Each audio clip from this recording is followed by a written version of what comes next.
Okay, in our previous lectures on factors, multiples, and primes, we were able to establish that the multiple of a number is obtained by multiplying it with any whole number.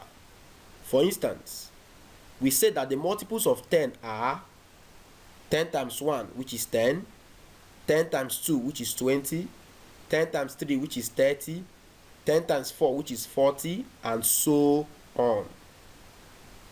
So in this lecture, common multiples and lowest common multiples, that is LCM, we shall be looking at how to find the common multiples and the lowest common multiples of numbers.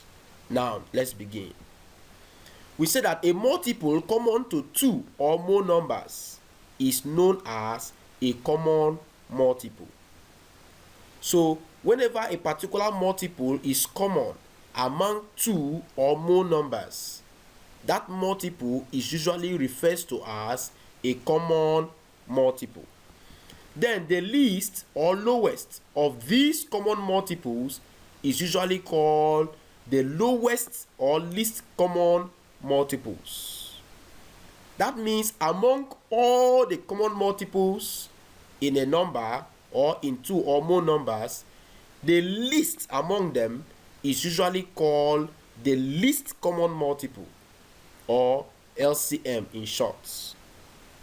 Okay, for example, if we look at the multiples of 4 and 3, the multiples of 4 are 4 because 4 times 1 is 4. The next one is 8 because 4 times 2 is 8.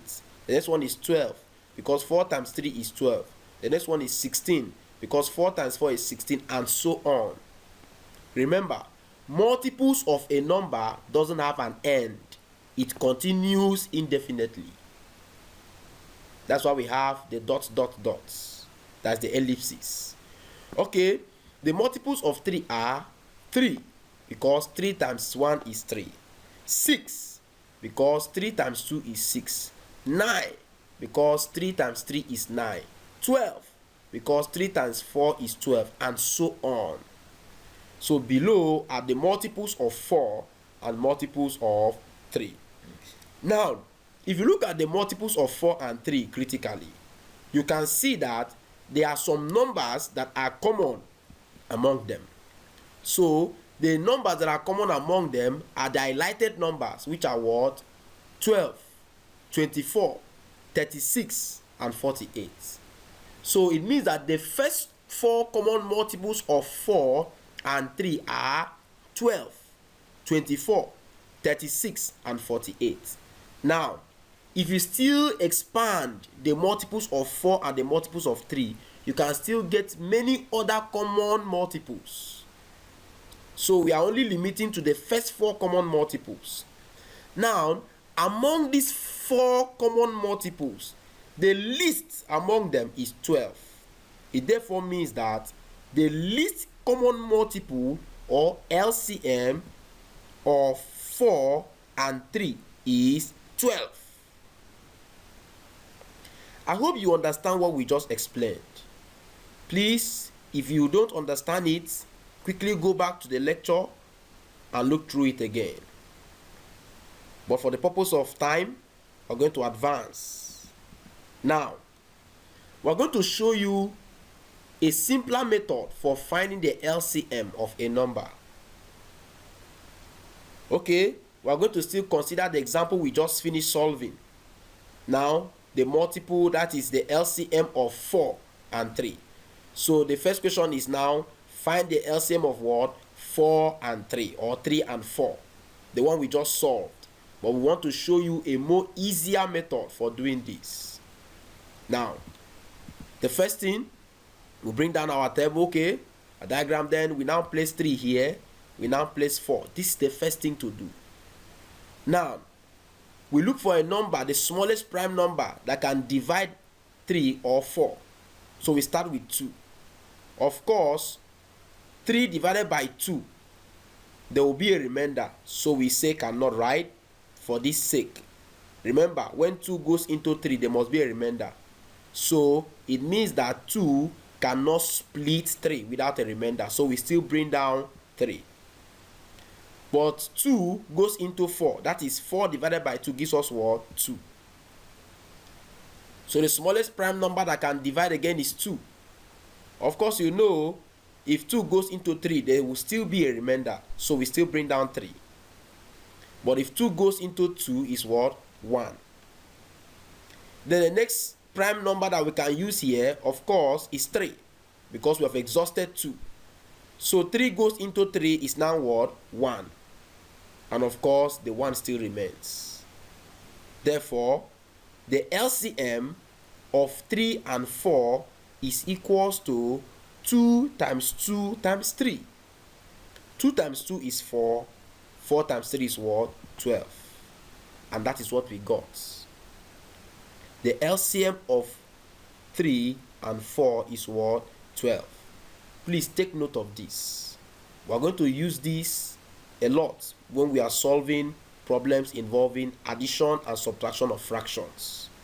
So this basic concept is very, very important. Okay, let's advance.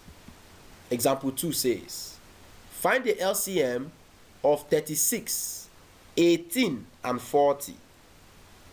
How do we do this? Okay, bring down our diagram. We arrange 36, 18, and 40. So the smallest prime number that can go, we use 2. Of course, 2 goes into 36. What it means is 36 divided by 2, and that gives us what? 18. We now enter the next column.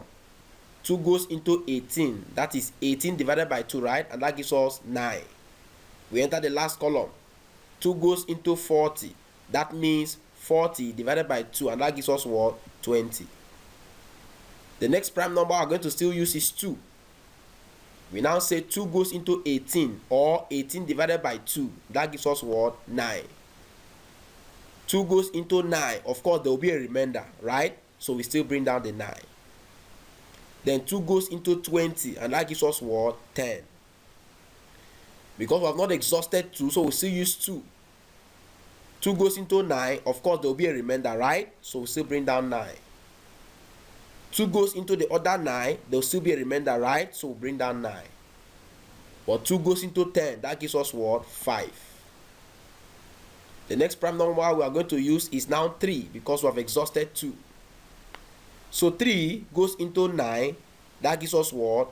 3, because 9 divided by 3 is 3. This 3 goes into the 9 in the next column is still what? 3. But 3 goes into 5. Of course, there's a remainder, so we'll still bring down 5. We'll still use 3 again, right? So 3 goes into 3, 1. 3 goes into this other 3, 1. 3 goes into 5. There will still be a remainder, so we'll still bring down 5. The next prime number we're going to use is what? 5. So 5 here, 1 still remains, 1 still remains. Then 5 goes into 5, we now have 1. So we've exhausted it. It therefore means that the LCM of 36, 18, and 40 is equals to 2 times 2 times 2 times 3 times 3 times 5. So if you do that, it gives us 360. I hope you understand what we just explained. Okay, we have come to the end of this particular lecture. Take down this and play with it. The first question says, what is the LCM of 20 and 40? The next question says, what is the LCM of 20, 30, and 40? Solve it and write your answer in the comment space below. We'll look over it and then we'll respond to you. Okay? In our next lecture, we shall be looking at directed numbers. See you in the next lecture. Thank you for your attention.